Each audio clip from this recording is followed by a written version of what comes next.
Hi, எப்படி இருக்கீங்க? இன்றைக்கி சார் நம்ம கிச்சனில் கொள்ளு ரசம் எப்படி செய்கிறதுன்னு பார்க்கலாம். இந்த கொள்ளு ரசம் சாப்பிட்றதுனால என்ன பெனிஃபிட்ஸ் இருக்குது அப்படிங்கிறதெல்லாம் இந்த வீடியோவில் பார்க்கலாம். இந்த வீடியோ பார்க்குறதுக்கு முன்னால் இன்னும் நம்ம கிச்சனை சப்ஸ்கிரைப் பண்ணாதவங்க சப்ஸ்கிரைப் பண்ணிவிடுங்க. மறந்துருப்பீங்கன்னு நினைக்கிறேன். அதனால தான் முதலே சொல்கிறேன், சப்ஸ்கிரைப் பண்ணிவிட்டு பாருங்கள். இப்போ வீடியோக்குள்ளே போய் கொள்ளு ரசம் எப்படி செய்கிறதுன்னு பார்க்கலாம். அதுக்கு ஒரு எலுமிச்சை அளவு புளி எடுத்து ஊற வச்சுக்கலாம். 2 டீஸ்பூன் கொள்ளு எடுத்து அதை நல்லா வறுத்துக்கலாம். மீடியம் ஃப்ளேமில் வச்சு நல்லா வறுத்துக்கணும். ரொம்ப ஹையில் வைக்கக்கூடாது. கொள்ளு வறுக்கும்போது கரிஞ்சிருச்சுன்னா அதனோட டேஸ்ட்டும் ஃப்ளேவரும் மாறிடும். அப்புறம் அது நல்லாவே இருக்காது. இது நல்லா மீடியம் ஃப்ளேமில் இல்லைன்னா லோ ஃப்ளேமில் வச்சு நல்லா வறுக்கலாம். இது வறுக்கும்போது அப்படி பொரிஞ்சு வரும், அப்படி டப்புன்னு வெடித்து வரும். அந்த ஸ்டேஜில் நம்ம எடுத்து வச்சிடலாம். இந்த கொள்ளு எதுக்கு நல்லது அப்படின்னா, நம்ம வெயிட் லாஸ்க்கு ரொம்பவே நல்லது. நல்ல உடம்புக்கு நல்ல சக்தி கொடுக்கும், ஸ்ட்ரென்த்து கொடுக்கும். இது எவ்வளோ பெரிய பானை மாதிரி வயிறு இருந்தால் கூட அதை ஃப்ளாட் ஆக்கி ரொம்ப ஸ்லிம் ஆக்கிடும். இதை தொடர்ந்து சாப்பிட்டு வரணும். ஒரு நாள் சாப்பிட்டுட்டு ஆஹா இவங்க சொன்னாங்களே நம்ம வெயிட் குறையிலையேன்னு நினைக்கக்கூடாது. தொடர்ந்து சாப்பிட்டுட்டு வரணும். வாரத்துக்கு 2 நாள் இந்த கொள்ளு ரசம் சாப்பிட்லாம். ஜலதோஷம், இருமல், உடல் வலி, சோர்வு இப்படிலாம் இருக்கவங்க கூட இந்த கொள்ளு ரசம் சாப்பிட்லாம். இது ஊளைச்சதையை அப்படியே குறைச்சி நல்லா உடம்பை இறுக்கி கொடுக்கும், நல்ல ஸ்ட்ரென்த்தாக இருக்கும்.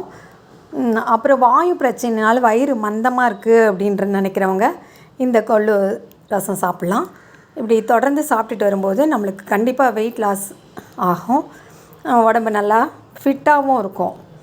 இப்போ நல்லா வறுத்தாச்சு, நல்லா பொரிஞ்சு வந்துருச்சு. அதை பொரிஞ்சு அப்படின்னா வெடிச்சு டப்புன்னு வெடிக்குதுல, அந்த நேரம் எடுத்து ஒரு பிளேட்டில் போட்டு ஆற வச்சு அதுக்கப்புறம் அது மிக்ஸி ஜாரில் சேர்த்துக்கலாம். அதுக்கப்புறமா அது கூட என்னெல்லாம் வைக்கலாம் அப்படின்னா, நம்ம ஆஸ் யூஷுவல் ரசத்துக்கு போடுறது தான்.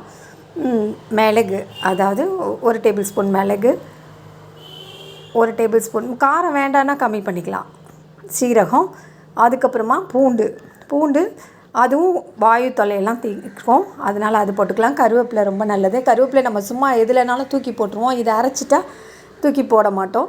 இது வாசனை கொடுக்கறதுக்கு ஒரு பச்சை மிளகாய் இல்லைன்னா காஞ்ச மிளகாய் சேர்த்துக்கலாம், அதாவது மிளகாய் வத்தல் சேர்த்துக்கலாம்.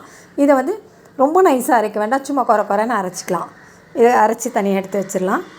இப்போது ரசம் வைக்கிற பாத்திரத்தில் ஒரு தக்காளி, பெரிய தக்காளியாக இருந்து ஒன்று போதும். இது ரொம்ப பெரிய தக்காளியாக இருக்குது, அதனால் ஒன்று தான் எடுத்திருக்கேன். இதை கட் பண்ணி போட்டுக்கலாம். கட் பண்ணி போட்டுட்டு மொத்தமாக போட்டு பிசையணும்னா கஷ்டமாக இருக்கும்.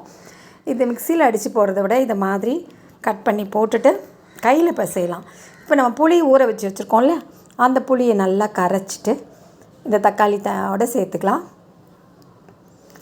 2-3 தண்ணி ஊற்றி நல்லா அதில் இருக்க ஜூஸ் எல்லாம் எடுத்துடலாம். நல்லா புளி சக்கையாற வரைக்கும் நல்லா கரைச்சி எடுத்துக்கலாம்.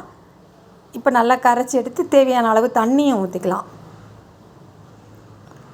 2-3 தடவை கரைச்சி விட்டுட்டு அதுக்கப்புறமா அது கூட கொஞ்சம் கொத்தமல்லி, பச்சை கொத்தமல்லி நல்லா கழுவிட்டு சேர்த்துக்கலாம். சேர்த்துட்டு இதை கையாலேயும் நல்லா பிசைஞ்சு விடலாம். தக்காளியும் கொத்தமல்லியும் நல்லா பிசைஞ்சு விடும்போது நல்லா வாசமாக இருக்கும். அதுக்காக தான் கையால் பிசைஞ்சு விடுறது. இது கொஞ்சம் நல்ல பழுத்த தக்காளியாக இருந்தால் அப்படின்னு சட்டுன்னு நல்ல கனிஞ்ச தக்காளியாக இருந்ததுன்னா நல்லா பிசைய வரும். இது கொஞ்சம் இதுவாக இருந்ததுனால கொஞ்சம் அப்படி நான் பிசைகிறேன். இது நல்லா பிசைஞ்சு விட்டதுக்கப்புறமா நம்ம அரைச்சி எடுத்து வச்சுருக்கோம்ல, கொள்ளு, மிளகு, சீரகம், பூண்டு இதெல்லாம் போட்டு அரைச்சி வச்சுருக்கோம்ல, அந்த இதெல்லாம் போட்டு இதில் சேர்த்துடலாம். சேர்த்து நல்லா கலந்து விட்டுடலாம். கொஞ்சம் தண்ணி, எவ்வளோ தண்ணி தேவையோ, அந்த புளி நம்ம எவ்வளோ போட்டிருக்கோமோ அதுக்கேற்ற மாதிரி நம்ம தண்ணியும் சேர்த்துக்கலாம். கொஞ்சம் மஞ்சத்தூள் போட்டுக்கலாம். ஒரு 1/4 டீஸ்பூன் மஞ்சத்தூள் போட்டுக்கலாம். இப்போ உப்பு போட வேண்டாம், கொதிக்கும் போது போட்டுக்கலாம். இப்போது தாளிச்சிக்கலாம். ஸ்டவ் ஆன் பண்ணி ஒரு கடாய் வச்சு கொஞ்சம் எண்ணெய் விட்டு, எண்ணெய் நல்லா காஞ்சதும் கடுகு போட்டுக்கலாம். கடுகு பொரியும் போதே கொஞ்சமாக வெந்தயம் போட்டுக்கலாம். ஒரு வத்தல் போட்டுக்கலாம், மிளகாய் வத்தல் போட்டுட்டு வாசத்துக்கு கருவேப்பிலை சேர்த்துக்கலாம். எல்லாமே பொரிஞ்சதுக்கு பொரியும் போது கொஞ்சமாக அதாவது ஒரு ஃப்ளேவருக்காக தான். தனியாத்தூள், கொத்தமல்லி தூள் இருக்குல்ல, அது கொஞ்சம் 1/4 டீஸ்பூன் போட்டுக்கலாம். போட்டுட்டு கொஞ்சமாக பெருங்காயமும் போட்டுக்கலாம். பெருங்காயம் முன்னாலே கூட போடலாம், சரி அது விட்டு போச்சு, அதனால் இப்போ போட்டேன்.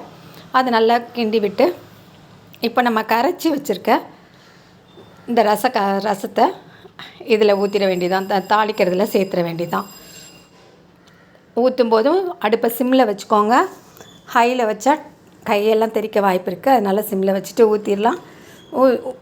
ஊற்றி நல்லா கலந்து விட்டுடலாம்.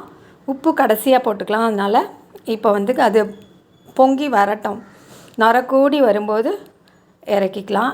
இந்த ரசம் வாரத்துக்கு 2 நாள் வச்சு சாப்பிட்டோன்னா கண்டிப்பாக நல்ல ஹெல்த்தியான ரசம். இது வெயிட் லாஸ் ஆகிறதோட தொப்பையெல்லாம் குறைஞ்சிரும், உடம்பு நல்லா ஸ்லிம்மாக இருக்கும். அதே மாதிரி நம்ம உடம்புல இருக்க டயர்ட்னஸ்லாம் இருக்கவே இருக்காது. எவ்வளோ தான் வேலை செஞ்சுட்டு நம்ம அப்படியே சலிப்பாக இருந்தால் கூட அந்த சோர்வெல்லாம் போயிட்டு நம்ம ஃப்ரெஷ்ஷாக ஃபீல் பண்ணுவோம். அதனால் கண்டிப்பாக இந்த ரசம் வச்சு சாப்பிடுங்க. இப்போ போய் நல்லா நொரக்கூடி வருது, அடுப்பை ஆஃப் பண்ணிவிட்டு உப்பு போட்டு நல்லா கலந்து விட்டுற வேண்டியதுதான். இது நல்லா சாப்பிடவும் நல்லா டேஸ்ட்டாக இருக்கும். நல்லா வறுத்து அரைச்சி போடுறோம்ல, அதனால் டேஸ்ட்டாக இருக்கும்.